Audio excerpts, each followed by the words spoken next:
It's Taylor Bridges here. Thank you so much for tuning back into my channel. I am back. I know I'm late. I'm like 2 weeks behind, but I'm catching up today, right now, as we speak. This is Put a Ring on It, season 4, episode 3. Remember, we're 2 weeks behind. This episode is titled, Will You Hold My Baggage? We're back with Dunbar. In the scene, he's at his home and he's telling Dr. Stacy something he's never told anyone else in his life. This big secret is the fact that he has struggled with anger, depression, and anxiety. He even admitted he was so angry that he became verbally abusive. And I think that was a very honest, accountable realization. That's one. Two, based on his behavior that he's exhibited, it would not be surprising if it was more. See, sometimes people like to put out one of their issues to make it seem like they're being forthcoming so that you don't read too much into anything else. He could very well have been verbally abusive and as other forms, so exhibiting other forms of abuse. I would not be surprised. I'm not saying that is the case, but I would not be surprised because Dunbar is definitely a character. I'm still not sure what Dunbar's real personality is, and that's bothersome and untrustworthy to me. But when he's talking to Dr. Stacy, he is really affected by his past. He's literally sobbing. And he hasn't even told Chance, about his past or about his depression, his anxiety, or his anger, pretty much out of fear that it'll push her away. And I don't know, she seems to be right where he wants her in a way. Plus, she seems empathetic enough to hear him out and be patient with him and give him the understanding that he needs. So I don't know. I can't read his personality, and with him also saying he's not comfortable showing that side to Chance, perhaps Dunbar always is operating as a representative, and then once it builds up so much, the real him comes out. All the couples are meeting back up so that the guys can tell everyone how their dates went. Chance and Dunbar don't show up at all. Ricky is telling Dr. Stacy how his date was okay with the fact that he spent the night at his ex-wife's house. Sometimes, how he would spend the night at his ex-wife's house to help with the kids. Catherine said at the beginning of her and Ricky's relationship, she was cool with it too. But it got old quick, seeing that another woman had just as much access to her man than she did. Yeah, absolutely. Ricky says he didn't want to go out on another date with Sheila because he didn't want Catherine to think that this was more than a learning experience. But Dr. Stacy is kind of pushing him to go on another date anyways. And my initial thought was, okay, Dr. Stacy, Ricky is a grown man who technically is still in a relationship. So why push him to go out with someone when he already said he didn't want to? On the other hand, I can see how the show and the producers want the couples to be interested in their dates, right? And to really test out the process and provide entertainment, obviously. So everyone can't go on a first date every time. Somebody needs to enjoy their date and agree to go on it again. Somebody has to test the waters and test the process. Jaisha, so then Rick, after Dr. Stacy pushed Ricky then decided that he did want to go on a date with Sheila after the push from Dr. Stacy. Jaisha describes his date and he was feeling her. Joya said before the date started, Jaisha prepared very thoroughly for his date. And he enjoyed the girl, the lady and all of that, but he wasn't really feeling the energy and vibe with her. He prefers Joya's vibe and the way her vibe and energy is towards him. So of course Joya is relieved by that. Joya does have a very nice, sweet, feminine vibe to her. She seems to be just totally into Jaisha. So I definitely understood the vibe and energy he says he's missing from Joya, that he's missing from the other woman that Joya gives him. This week, the couples are individually going on dates with their exes, and that is so messy. I would hate to have to do that. And I actually get along with most of my exes. Joya and Jaisha's exes weren't comfortable meeting up with them for the process, especially being that they have children with their exes. So they want to preserve the co-parenting relationship. And I think that's very fair. And I'm glad at least the show reached out to inquire anyways. But I think it's totally fair for them for their exes to not come on. So only Catherine and Ricky will be dating their exes.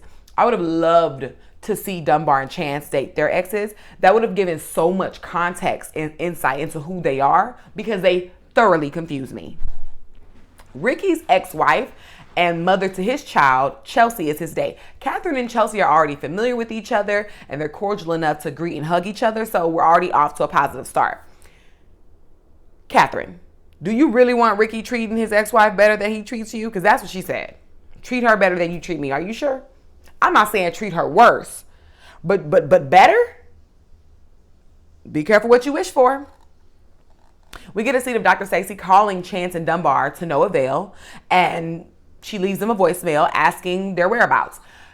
Then you jump to Chance and Dunbar in their confessional. Chance says they took some time to regroup after going on their dates and having all these opinions in their ear. They need to do some soul searching. And I think their excuse is total BS. First of all, neither of you were actually interested in your dates like that when y'all went. So it's not like those dates posed actual threats to y'all's relationship. Y'all didn't even like the dates that y'all gone on so far. I think their absence has everything to do with them. Maybe they got into a bad argument or something, but I'm not convinced that their absence has to do like strictly with the show, if that makes sense. I think it's more to do with them, who they are. Chance and Dunbar probably have a lot going on in their relationship, which is why they're so adamant about offending each other's foolishness to the public. They want to come off like they're totally in sync and in love. But the way Dunbar broke down to Dr. Stacy and kept breaking down, I think otherwise. And the way Chance won't let a conversation fully form in regards to their relationship, she jumps on the defense the minute you try to dissect any part of their relationship. Something's going on, right? And Chance is not some gentle kitten. In fact, she's just as aggressive or alpha, whatever. So they probably go at it when they argue. Now, this is all assumption. I don't know these people, but I do not think the individual dates they went on posed any threat to their relationship at all. I think this has everything to do with their toxicity and chaos they have brewing. And I think they're whack for ghosting the show. They could have at least answered the phone and communicated. But Chance and Dunbar can't be told anything. They think they have all the answers, and if your answer or perspective is different from theirs, they get on the defense and they make it like you're incompetent and you're not actually seeing what you're seeing. So it might be good that they're leaving if they're going to just be stubborn and uncooperative the whole time. But the previews at the end of the last episode did show Chance and Stacy going at it, so we are going to see them at some point in this episode. So back to Ricky on his date with his ex-wife, Chelsea. Chelsea says she thinks Catherine is threatened by the fact that they were married, had a long relationship, and have a son together. I don't know. I'd like to hear Catherine state three clear issues she has with Ricky and Chelsea's co-parenting relationship. Chelsea and Ricky seem to get along well. They respect each other. And I think Chelsea respects Catherine as Ricky's woman. She even encourages Ricky to set up a date with all three of them so that Catherine and Chelsea can get to know each other better. Pardon me. I think that's a good sign. Now, Catherine, you signed up to be in a relationship with a man with a child. You're not going to get it to be to totally be your way. There's no way. You're an outsider coming into the arrangement, because ultimately the arrangement is about keeping their son loved, taken care of, and happy. After so much, if you don't like the arrangement they have, you should see yourself out and save the headache. Otherwise, you're going to have to chin up and state specifically what you need and or what you're comfortable with, come to a common ground, and move forward. I just can't stand when people constantly complain about something for an extended period of time. If nothing is changing, shut up and move on, or be cool with the way things are going. But you are not walking into their co-parenting relationship calling any shots. It is all about that son. I'm not saying it's right or wrong. I'm just saying what it is. This is what you sign up for when you get with someone who has a child with a past lover. Joya and Jaysha described their co-parenting to Dr. Stacey. Joya says her son is with her during the school year and he spends the summers with his dad in New York. Jaysha was previously married and his daughter lives with the mother/ex-wife full time. The ex-wife is even remarried, so that further enhances their good co-parenting relationship. And I think that's super pleasant. Each person has one child. Both people have the support of the other parents to help with the child. I think it's a fabulous arrangement. Jaysha is hesitant about giving Joya the family and marriage she wants because he's fearful the child could end up being raised with parents separated. I think that's what he was saying. And he also wants to make sure he's able to provide for his family, shall it expand. And I think that's fair and reasonable. He has to do what's best for him and his finances. But is the finance part the also his reason for not getting married?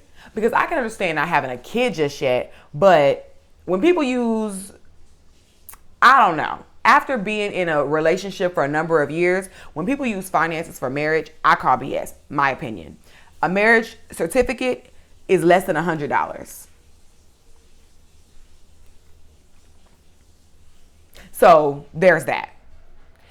He says he feels pressure from Joya, but he doesn't want to let that pressure force him into doing something he's not ready to do just yet. And no matter how much it hurts, you'd much rather that, Joya. Even if y'all have to end up parting ways, you do not want to force a man in committing to you because that won't last at all. It's tough, but it has to be done. You have to set your boundary. What are you comfortable with, Joya?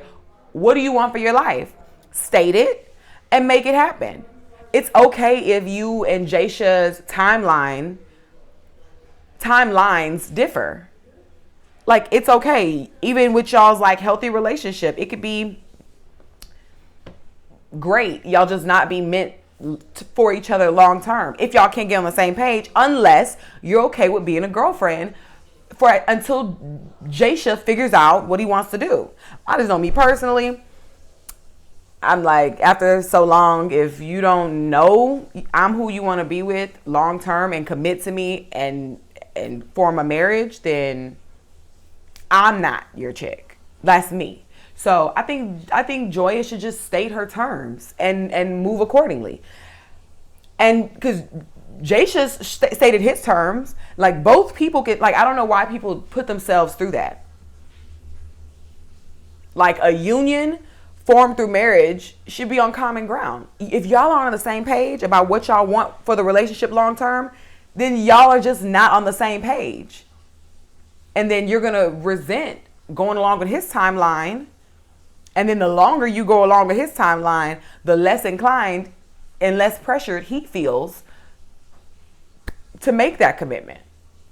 Because he already has everything he wants. He got his child, great co-parenting, he got his lady, they live their good life. Like, he's not incentivized to change, but you can't have that expectation. Oh, word, you're not on that? You don't want to marry me yet? You don't want to commit? Fine, no worries. It's been real. I'm out. We will remain friends. Catherine's ex-fiance, Corey, is her date. Corey's remarried and everything, so Catherine is expecting to have a fun date. Corey's energy on the pull-up was very bright, so I was expecting it to be a fun time too. Catherine and Corey had a 16-year age gap when they were together. Okay. And Catherine was like in her early 20s, which plays a part because of how he like describes Catherine back when they were together. They're at this empty restaurant, chopping it up. Clearly, Catherine has had a history of being with men with children from past relationships. There's this constant issue of the men she's choosing not having boundaries in place in terms of co-parenting with the child's mother. And Catherine knows it's an issue. But here she is 2 years in with Ricky, living with his mom and dad, waiting on him to commit. So how much has Catherine really grown?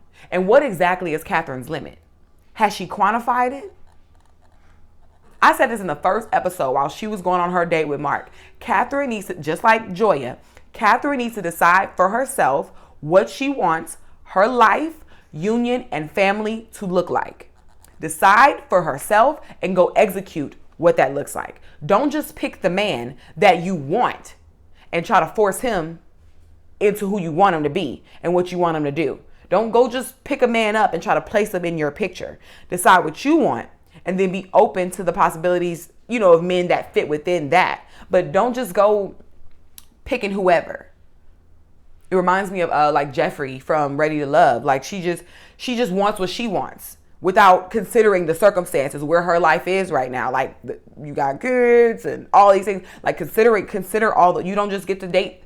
Well, you can, but like consider the grand picture. Don't just be like thirsty and lustful and just what you want right now.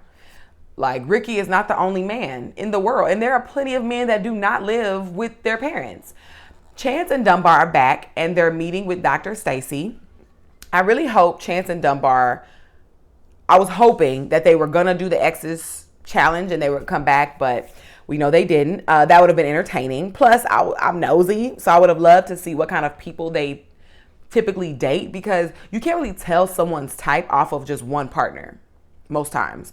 Dunbar said this process to Dr. Stacy, this process has made them realize that they are really in love with each other and they don't need to date other people and that they've learned so much. Now, I can respect them not wanting to date other people anymore. It's okay to change your mind. They have that right. I'm not mad at that. But saying y'all learned so much is BS. Y'all literally went on one date apiece with people that neither of you were interested in.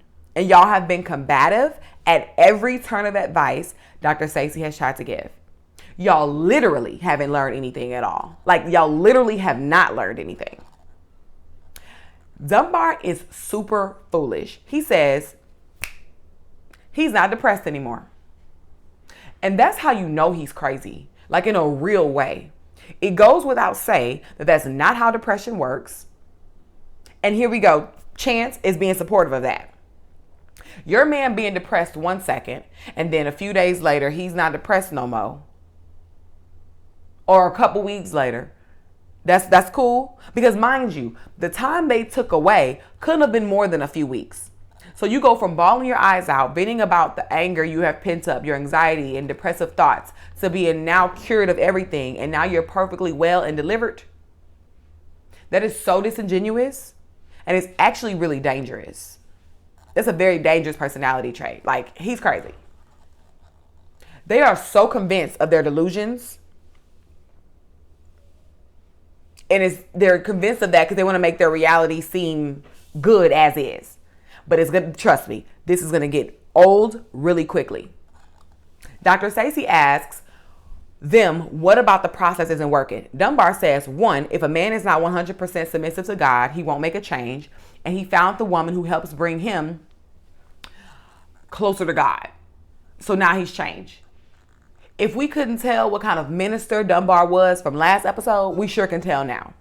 Dunbar is manipulative and delusional.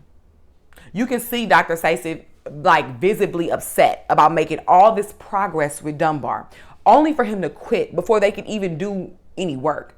And Dunbar is hearing, but he is not listening. You can see in Dunbar's eyes that there is no getting through to him. He is a brick wall. He is too controlling to listen to anyone's advice. And honestly, he's only hurting himself. And he's supposed to be delivered from depression, but he doesn't look happy at all. His eyes looked dead. He looked dead behind the eyes. Dr. Stacy brings up how Dunbar still hasn't even communicated the things that her and him talked about to Chance.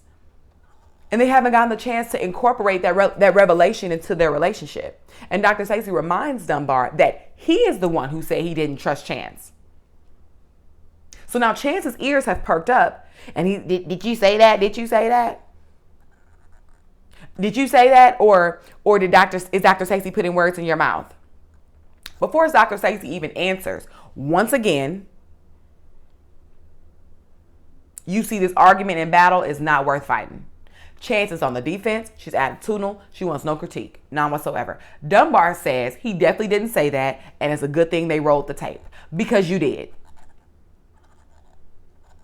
Then here we go. Chance is getting ghetto.